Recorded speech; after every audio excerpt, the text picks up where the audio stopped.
ऐका जरा, आज काहीतरी खास बनवणार आहे.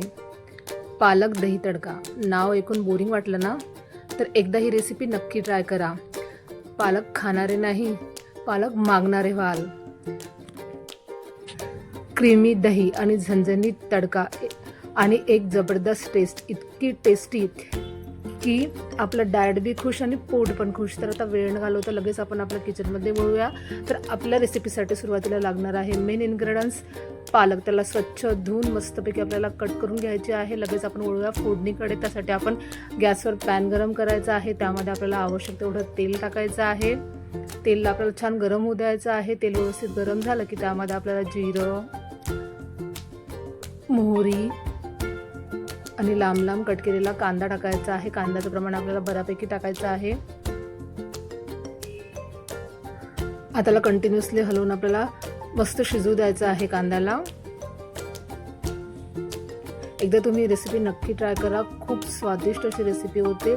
तुम्ही आतापर्यंत पालकाच्या भरपूर अशा रेसिपी ट्राय केल्या असेल. ही रेसिपी करायला पण तेवढी सोपी आहे आणि खायला तर एकदम भन्नाट आहे. नक्की ट्राय करून बघा. आपला कांदा अर्धा शिजला गेला की त्यामध्ये आपल्याला लसणाची पेस्ट टाकायची आहे.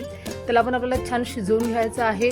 कांदा लसूण व्यवस्थित शिजला गेला की त्यामध्ये आपल्याला हळद, तिखट, धनापूड, गरम मसाला, चवीनुसार मीठ घ्यायचं आहे, टाकायचं आहे. त्यामध्ये आता सोबतच टाकणार आहे आपण काश्मीरी लाल मिरची पावडर. याला पण तेलामध्ये छान शिजवून घ्यायचं आहे. आपल्याला मसाले व्यवस्थित शिजले गेले पाहिजे आणि खाली ते चिटकले नाही पाहिजे, जळल्या नाही गेले पाहिजे. थोडंसं पाणी टाकणार आहे आपण. एक पळी पाणी टाकायचं आहे. आता व्यवस्थित मसाले सगळे शिजवून घ्यायचे आहे. आता त्यामध्ये आपल्याला बारीक कट केलेली छान पालक टाकायची आहे. आता पालकाला आपल्याला मसाल्यामध्ये व्यवस्थित शिजवून घ्यायचं आहे.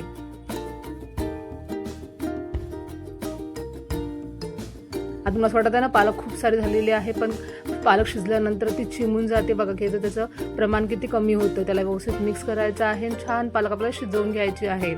बघा किती प्रमाण कमी झालेलं आहे. पालक शिजल्यानंतर पूर्णपणे चिमून जाते बघा. आणि छान मस्त आपली भाजी तयार झालेली आहे. त्याला व्यवस्थित आपण शिजवून घेऊ. त्यामध्ये थोडीशी आपण साखर टाकणार आहे, कारण आपण यामध्ये दह्याचं प्रमाण टाकणार आहे. तर आपल्या टेस्टला बॅलन्स करण्यासाठी साखर टाकणं महत्त्वाचं आहे. आता व्यवस्थित मिक्स करून घ्यायचं आहे. आता मला माहिती आहे का, झाकण ठेवणार आहे आणि याला एक वाफ काढणार आहे, म्हणजे आपल्या भाजीला एकदम खमंगपणा येईल बघा. आता छान आपली पालक शिजलेली आहे. त्याला तेल पण छान मस्त सुटलेलं आहे. आता त्याला मिक्स करायचं व्यवस्थित. आता यामध्ये आपल्याला आवडेल तेवढं दही टाकायचं. दही जे आहे आपल्याला फेटून टाकायचं आहे. मस्त क्रीमी स्ट्रक्चर येते बघा. आता दह्याला व्यवस्थित पालकामध्ये मिक्स करायचं आहे. दही टाकल्यानंतर आपल्याला जास्त शिजवायचं नाही आहे, नाहीतर आपलं दही फाटवू शकते. थोडंसं आपण मिक्स करून घेणार आहे.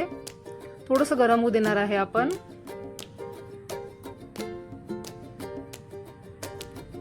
दह्याला व्यवस्थित पालकामध्ये मिक्स करून घ्यायचं आहे. दही आपल्याला ऑलरेडी फेटलेलं असलं पाहिजे बघा.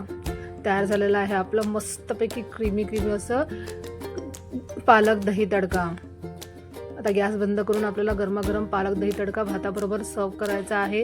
भाताबरोबर खूप स्वादिष्ट असं लागते बघा. दिसायला पण किती कलरफुल झालेला आहे. तर तुम्हाला माझी आजची रेसिपी नक्कीच आवडली असेल तर माझ्या व्हिडिओला लाईक करा, शेअर करा, कमेंट करा. नवीन माझ्या चॅनल तुम्ही सबस्क्राईब करा. भेटू नेक्स्ट व्हिडिओमध्ये. बाय बाय आणि टेक केअर.